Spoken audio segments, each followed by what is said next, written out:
TVK தலைவர் விஜய்க்கும் TVK தொண்டர்களுக்கும் தான் இந்த வீடியோ. 2026 தேர்தலில் விஜய் சிஎம் ஆவாரா, டிவிகே ஜெயிக்குமான பல கேள்விகள். பட் இந்த எலெக்ஷன்ல நீங்க தோக்குறதா அடுத்த எலெக்ஷனுக்குள்ள டிவிகே ஒரு ஸ்ட்ராங்கான பொலிட்டிக்கல் பார்ட்டியா மாத்துன்னு சொன்னா நம்ப முடியுமா? உடனே எங்களுக்கு அகேன்ஸ்டா பேசிட்டான்னு சொல்லி வீடியோ தெளிவிடாம முழுசா கேளுங்க. 2024 கட்சி ஸ்டார்ட் பண்ண விஜய் அவர்கள் ஃபர்ஸ்ட் மாநாடு வரைக்கும் எந்த சோசியல் இஷ்யூஸ்க்கும் குரல் கொடுக்கவே இல்லை, மக்களை சந்திக்கவும் இல்லை. மாநாடு முடிஞ்சதுக்கு அப்புறமே லெட்டர் பேர்ல அறிக்கை பர்த்டே விஷஸ் மட்டும் விட்டுட்டு இருந்தாரு. எல்லாருமே ஒர்க் ஃப்ரம் ஹோம் பொலிட்டிக்ஸ் சொல்லி விஜய் கிண்டல் பண்ண ஆரம்பிச்சாங்க. இனிமே 13வது தமிழ்நாட்டில் எலெக்ஷனுக்கு இருக்கு. 234 தொகுதியில விஜய் அவர்கள் எவ்வளவு தொகுதிக்கு போயிருக்காரு. ஊழல் தான் பண்றாங்க, அரசாங்கம் அரசியல்வாதி சரியில்லைதான், ஆனா டெய்லி களத்துல அவ்வளவு வேலை பாக்குறாங்க. எல்லா கட்சியும் மக்கள்கிட்ட அந்தந்த கட்சியோட கொள்கை தேர்தல் அறிக்கையை பத்தி மக்கள்கிட்ட பேசிட்டு இருக்காங்க. முதலமைச்சரின் காலை உணவு திட்டம், புதுமை பெண், தமிழ் புலவன், நான் முதல்வன், கிழக்கரை மருத்துவம், இன்னொரு காப்போம், நம்மை காத்து 48, நலங்காக்கும் சாலை, பாலம் காப்போம், தேன் காப்போம், கலைஞர் கனவு இல்லம், அன்பு திட்டம், அன்பு திட்டம், தோழி விருதி.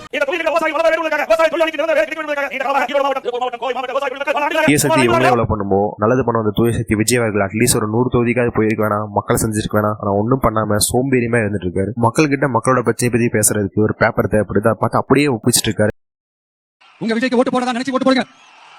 உங்களோட தேவைகளை நிறைவேற நம்ம டிவிக்கு துணை நிற்கும். 10 மணி நேரம் 12 மணி நேரம் வேலைக்கு போயிட்டு வந்து டிஎம்பிசி எக்ஸாம் யூபிஎஸ்சி எக்ஸாமுக்கு அவ்வளவு டாபிக் படிக்கிறாங்க. அவங்களாலே அவ்வளவு தெரிஞ்சுக்க முடியுமோ? எந்த வேலை இல்லாம வீட்டுல சும்மா இருக்க விஜய் அவர்களுக்கு இந்நேரம் எவ்வளவு தெரிஞ்சிருக்கணும், மக்களை பத்தி மக்களோட பிரச்சனை பத்தி எல்லாம் தெரிஞ்சிருந்திருக்கணும். ஒரு பொலிட்டிக்கல் சயின்ஸ் டீச்சர் இல்லைன்னா பொலிட்டிக்கல் ப்ரொஃபஸரை வச்சு டெய்லி 2 மணி நேரம் கோச்சிங் எடுத்திருந்தா கூட இந்நேரம் நிறைய விஷயம் தெரிஞ்சிருந்திருக்கலாம், பேசிக்காக தெரிஞ்சிருந்திருக்கலாம். இதெல்லாமே பண்ணாம வெறும் பேப்பரை பார்த்து அப்படியே ஒப்பிச்சிட்டு இருக்காரு. வீட்டுல போய் என்னதான் பண்ணிட்டு இருக்காரு? இல்ல டெய்லியும் மக்களை பாக்குறதுக்கு எல்லா தொகுதிக்கு போயிருந்தா கூட ஓகே, அதுவும் போறது கிடையாது. பேப்பரை பார்த்து படிக்கலாம் தப்பு இல்லை, ஆனா அப்படியே பார்த்து ஈடிச்சங்காப்பி மாதிரி ஒப்பிக்கிறது தான் தப்பு. அப்படியே பேப்பர் எல்லாம் மேலையில பேசிட்டாலும் என்ன பேசுவாரு?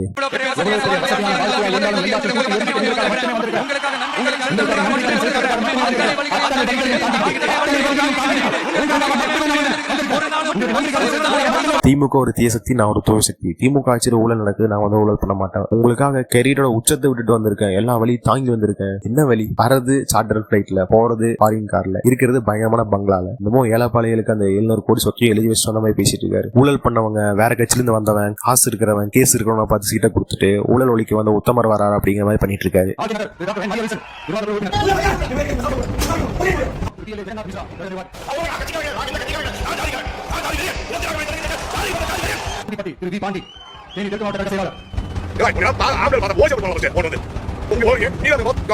சர்க்கார் படத்துல இந்த சீன் வரும் பாருங்க.